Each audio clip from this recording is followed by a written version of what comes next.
بسم اللہ الرحمن الرحیم نحمدہ ونصلی علی رسولہ الکریم۔ حضرت حکیم الامت مجدد ملت حضرت مولانا شاہ اشرف علی تھانوی صاحب رحمۃ اللہ علیہ کے ملفوظات غم کے لیے، صبر کے لیے ارشاد فرمایا کہ ہمیشہ یاد رکھیے کہ تازہ غم میں کبھی وعظ اور نصیحت اس مصیبت زدہ کے لیے کچھ مفید نہیں ہوتی، بلکہ الٹی اور مضر ہوتی ہے۔ اور وجہ اس کے مضر ہونے کی یہ ہے کہ اس وقت تو نصیحت ہوتی ہے اس بات کی کہ تم اپنے غم کے جذبے کو روکو، اور مصیبت زدہ اس نصیحت کو سن کر کوشش بھی کرتا ہے غم کے روکنے کی، مگر چونکہ اس وقت غم کی شدت ہوتی ہے اس لیے اس کے روکنے سے یہ بات تو ہوتی نہیں کہ غم چلا جائے، بس یہ ہوتا ہے کہ وہ غم دل کا دل ہی میں رہتا ہے، اور زیادہ عرصے تک دل میں اس غم کے رہنے سے اس مصیبت زدہ کے قلب میں گھٹن پیدا ہو جاتی ہے، جس کا نتیجہ یہ ہوتا ہے کہ اس مصیبت زدہ کے اندر مختلف امراض پیدا ہو جاتے ہیں۔ جیسے عام دیکھتے ہیں آپ، رک جاؤ رو نہیں، اور ہمارے حضرت والا کوئی اس طرح اپنے آپ کو روکتا تھا، فرماتے تھے بھائی رونا منع نہیں ہے، شکایت منع ہے، آنسو بہانا تو جانے والے کا حق ہے، بس شکایت منع ہے۔ اور فرماتے تھے دوسروں کو بھائی روکو مت کسی کو، اگر آہ بھی نکل جائے نا تو وہ بھی شکایت نہیں ہے، وہ شکایت کے جملے ہیں، وہ یہ وقت نہیں تھا اور جگہ نہیں تھی، کیا یہ عمر نہیں تھی، اس طرح ہوتا تو اس طرح ہو جاتا، یہ چیزیں منع ہیں۔ اب ایک آدمی کے جوان کسی کا انتقال ہوا ہے اور یہاں آ کر اس نے بتایا کہ انتقال ہو گیا ہے، اور اس وقت ہم ان کو ایسی باتیں بتا دیں کہ وہ رونا مت، تم رو گے تو سب گھر والے روئیں گے۔ یہ حضرت فرماتے تھے کہ حضرت کے جملے ہیں جن کو یاد ہوگا، پیارے شیخ العرب العجم عارف باللہ حضرت مولانا شاہ محمد اختر صاحب رحمۃ اللہ علیہ، جن کے غلام، جن کے قدموں کی خاک، اور اس وقت حضرت والا کے جملے کیا ہوتے تھے؟ بھائی روکو گے تو گیس جو ہے وہ دل تک چلی جائے گی، اگر یاد ہوگا یہ جملہ تو کتابوں میں بھی لکھا ہوا ہے، اب اس میں تسلیم و رضا میں یا اس میں لکھا ہوا ہے، مقام صدیقین میں لکھا ہے، نیز شدت غم کے وقت نہ تو یہ مناسب ہے کہ اس مصیبت زدہ سے ایسی باتیں کریں کہ جس سے اس کا صدمہ بڑھے کہ ہائے اتنا مال چلا گیا، اتنا نقصان ہو گیا، اور نہ ایسی بات کریں کہ ارے میاں کیوں فکر میں پڑے ہو، اتنا صدمہ کیوں کرتے ہو۔ بس جہاں تک ہو سکے اس بات کی کوشش کریں کہ اس شخص مصیبت زدہ کی طبیعت دوسری طرف مشغول رہے، اس حادثے کی طرف توجہ ہی نہ ہو پائے، اور یہ شبہ اگر مصیبت زدہ کے سامنے اس کے اس نقصان پر کچھ اظہار افسوس نہ کیا جائے تو اس کو یہ شبہ ہوتا ہے کہ اس کو میرے ساتھ ہمدردی نہیں، تو یہ سب وہم ہے۔ البتہ یہ شبہ عدم ہمدردی کا اس پر ہوتا ہے جو اس مصیبت زدہ کا مخالف ہو، اور محبت والے کے متعلق ایسا شبہ نہیں ہوتا۔ ارشاد فرمایا کہ اگر اعتماد بتلانے والے پر اور فہم ہو تو اللہ کا راستہ اس قدر صاف اور آسان ہے کہ 10 منٹ کے اندر سمجھ میں آ سکتا ہے۔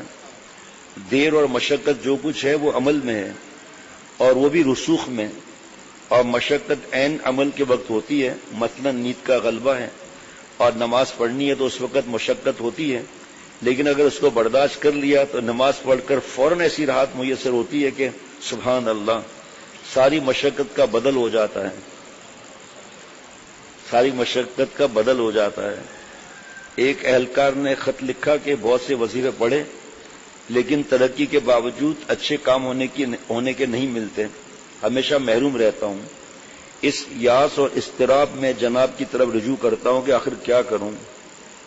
تحریر فرمایا کہ جس قدر تدبیر امکان میں ہو اس میں تدبیر مع دعا، اور جو اختیار میں نہ ہو اس میں صرف دعا، اور اس کے بعد بھی ناکامی ہو تو صبر، اور یہ سمجھنا کہ اسی میں بہتری ہوگی، اس سے زیادہ میں نہیں جانتا۔ حضرت نے لکھا اس سے زیادہ میں نہیں جانتا۔ سبحان اللہ، واہ۔ ایک شخص نے حضرت علی رضی اللہ عنہ سے مسئلہ جبر و اختیار کا دریافت کیا۔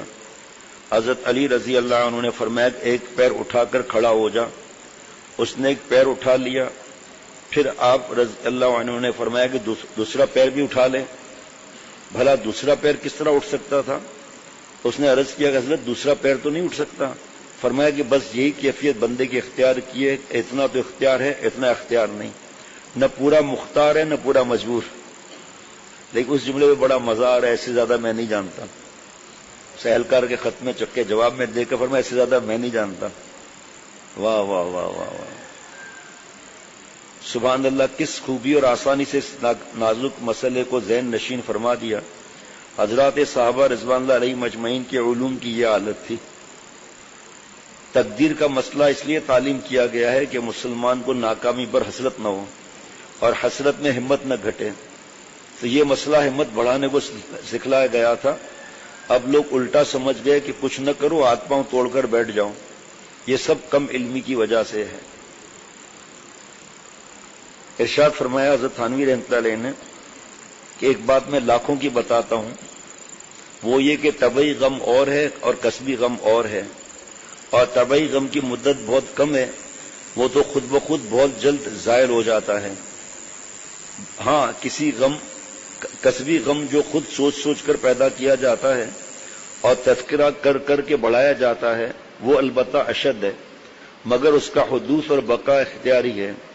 سوچنا موقوف کرو، تذکرہ نہ کرو تو کسبی غم پاس بھی نہ آئے گا. کہا طبعی غم وہ البتہ غیر اختیاری ہے، مگر وہ نہ تحمل سے باہر ہے نہ اس کی مدت زیادہ ہے. شریعت نے تو اس کی مدت بس 3 روز رکھی ہے. چنانچہ تعزیت حاضرین بلد کی 3 دن کے بعد ناجائز ہے. پھر اس کی حکمت میں غور کیا جائے تو معلوم ہوگا کہ اللہ تعالیٰ نے یہ غم بھی محض رحمت کی وجہ سے دیا ہے، یعنی ایک دولت دینا چاہتے ہیں جس کا اعلیٰ غم کو بتایا ہے. غم کی حکمت یہ ہے کہ انسان جو ہے ہمدردی انسان سے ہمدردی کی جائے، اور ہمدردی موقوف ہے رقت قلب پر. بس رقت کو تازہ کرنے کے لیے بعض دفعہ اسباب رقت یعنی غم وغیرہ نازل ہوتے ہیں. اگر اس کی تجدید نہ کی جائے تو یہ قوت بالکل معطل ہو جاتی ہے. خود سے نہیں مانگنا ہے، خود سے تو عافیت مانگنی ہے ہمیشہ. چنانچہ اطباء نے اس کی تصریح کی ہے کہ جس قوت سے کام نہ لیا جائے وہ بیکار ہو جاتی ہے. بہرحال غم کی حکمت یہ کہ اس سے قلب کی رقت اور صفت رحمت تازہ ہو جاتی ہے، اور یہ بڑی دولت ہے جو دین میں بھی کرامت ہے اور دنیا میں بھی. حد سے زیادہ غم کرنا گناہ ہے، حد سے زیادہ غم کرنا گناہ ہے، اور گناہ بھی بے لذت، اور اس کا علاج کرنا واجب ہے. چنانچہ اس آیت میں ما عندکم ینفد وما عند اللہ باق میں ایسے ہی غم کے علاج کا بیان ہے، اور یہ بیان ایک مقدمے پر موقوف ہے. وہ یہ کہ اگر مرغوب شے کے جاتے رہنے سے غم لاحق ہو، مگر کسی ایسی دوسری چیز کا پتہ ہم کو مل جاوے اور اس کے ملنے کا یقین ہو جاوے کہ جو اس مرغوب شے سے 1000 درجہ بڑھی ہوئی ہو، تو پہلی چیز کا غم نہیں ہونا چاہیے. جیسے کسی کے ہاتھ میں ایک پیسہ ہو، آپ لوگ پیسہ کیا سمجھیں گے؟ اٹھنی بھی نہیں سمجھیں گے، 1 روپیہ سمجھ لیں جناب. اور دوسرا شخص اس کو چھین کر بجائے اس کے روپیہ دے دیں تو ظاہر ہے کہ پیسے کا غم بالکل ہی نہ ہوگا، بلکہ اگر وہ شخص بدلنا چاہے تو یہ بدلنے پر کبھی راضی نہ ہوگا. یہی بات اس آیت میں ہم کو بتلائی گئی ہے کہ جو چیزیں ہمارے پاس ہیں اور وہ ہمیں انتہا درجے مرغوب ہیں، مگر وہ سب فنا ہونے والی ہیں. اس لیے ہم کو حکم ہے کہ تم ان مرغوب چیزوں تک مت رہو، بلکہ جو چیز ان سے اچھی ہے اور باقی ہے اس کی رغبت کرو. اس طرح وہ غم فانی چیز کا مغلوب ہو جائے گا. تو اصل علاج یہ ہوا کہ آخرت کی مرغوبات پر نظر کر کے دنیا کی مرغوبات کی طرف زیادہ توجہ نہ کرو تو غم غلط ہو جائے گا. سبحان اللہ. میں سمجھا تھا غم وغیرہ کے بس 1-2 صفحات ہیں، 2 لائن لگی ہوئی ہیں. رنج اور غم کو اخلاق کے درست کرنے میں بہت دخل ہے. اس سے نفس کی اصلاح ایک بڑے درجے میں بخوبی ہوتی ہے، نیز آخرت کی طرف توجہ بڑھ جاتی ہے اور دنیا سے دل مقدر ہو جاتا ہے. انہی حکمتوں سے کاملین کو بھی ایسے واقعات سے رنج ہوتا ہے مگر عقلی رنج نہیں ہوتا. جیسے کل سنایا تھا حضرت مجدد رحمۃ اللہ علیہ کی بات کہ ان کا نظر آسمان پر ہوتی ہے کہ وہ دینے والا ہے اور وہاں ہماری نعمتیں انشاءاللہ تعالی محفوظ ہیں، یعنی آگے کے لیے پکی موجود ہیں. خوف اور حزن کے 2 درجے ہیں، ایک غیر اختیاری، یہ خوف اور حزن طبعی ہے، اور ایک غیر اختیاری یہ خوف و حزن طبعی ہے، اور ایک غیر اختیاری یہ خوف و حزن عقلی ہے۔ اس کو چیک کرا لینا بھائی، دونوں میں ایک ہی جملہ ہے۔ مثلا طبعی حزن تو یہ ہے کہ ایک واقعہ رنج دہ ہوا اور دل پر اسے چوٹ لگی، بے قراری ہوئی، اور عقلی درجہ یہ ہے کہ اس غم کو لے کر بیٹھ جائے، اس میں غور و فکر کرتا رہے اور زبان سے اس کا تذکرہ کرتا رہے۔ اس طرح جو شخص غم لے کر بیٹھے گا تو اس کا غم پہلے سے بھی زیادہ ہو جائے گا۔ اس پر بار بار حضرت کی بات یاد آ رہی ہے کہ حضرت والا ڈپریشن وغیرہ کے علاج کے لیے، حضرت والا ڈپریشن کے علاج کے لیے فرماتے تھے اکیلے مت رہو، سوچو زیادہ مت، ہنسو بولو، ایک سیب کھاؤ چھلکا اتار کر، سیب کھا کر آسیب کو دور کر دو، سیب کھا کر آسیب کو دور کر دو۔ کتنا ابھی ایک شخص سے میں نے باتیں کی، کل پرسوں کی شاید بات ہے، تو اس نے کہا ہاں یہی وجہ ہے، میں اکیلے رہتا ہوں، سوچتا زیادہ ہوں۔ اب اس کو سمجھایا گیا ایسے کئی واقعات آتے ہیں کہ ان کو سوچنے میں مزہ آتا ہے، اس میں مشغول رہنے میں مزہ آتا ہے، لیکن حقوق واجبات میں بہت سی کوتاہیاں ہو جاتی ہیں۔ آخری بات فرمایا خوف کی حقیقت احتمال عذاب، کہ انسان کو اپنے متعلق احتمال ہو کہ شاید مجھے عذاب ہو، اور یہ احتمال مسلمان میں ہر شخص کو ہے، اور یہی مامور بے ہے، اور اس کا بندہ مکلف کیا گیا ہے۔ اس کا نام خوف عقلی ہے۔ وعید کو سن کر دل تھرانا، آنسو کا نکلنا، خوف مامور بے میں داخل نہیں، کیونکہ یہ غیر اختیاری ہے۔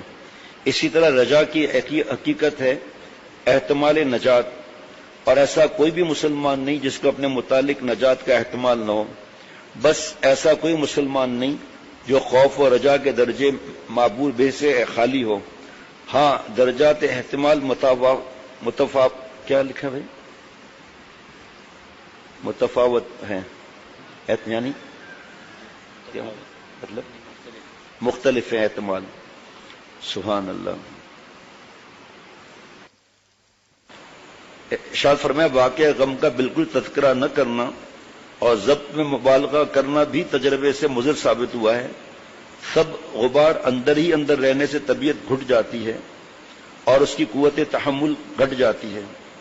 طبیعت گھٹ جاتی ہے اور اس کی قوت تحمل گھٹ جاتی ہے۔ گھٹ اور گھٹ دیکھیے، اس لیے مصلحت یہ کہ شروع میں گاہ اپنے کسی دیندار ہمدرد سے اعتدال کے ساتھ حدود شریعہ میں رہ کر اس واقع غم کا کسی قدر تذکرہ بھی کر لیا جائے۔ دیندار کی شرط آ رہی ہے، غیبت کی بات نہیں آ رہی۔ اب آج کل غیبت کرتے ہیں، کل دیندار سے میں اپنا بوجھ ہلکا کر رہا ہوں۔ اس کی تائید بھی نص سے ثابت ہوتی ہے کہ حضور اقدس حضرت اقدس آپ صلی اللہ علیہ وسلم اپنے فرزند حضرت ابراہیم رضی اللہ عنہ کی وفات پر بھی روئے، اور یہ فرمایا کہ یہ کسی نے عرض کیا آپ روتے ہیں؟ نبی صلی اللہ علیہ وسلم فرمایا یہ آنسو شکایت کے آنسو نہیں ہے، جانے والے ایک حق ہے۔ پھر فرمایا کہ اے ابراہیم ہم تمہاری جدائی سے غمگین ہیں لیکن اپنے رب سے راضی ہے۔ ربنا تقبل منا انک انت السمیع العلیم۔ السلام علیکم ورحمۃ اللہ وبرکاتہ۔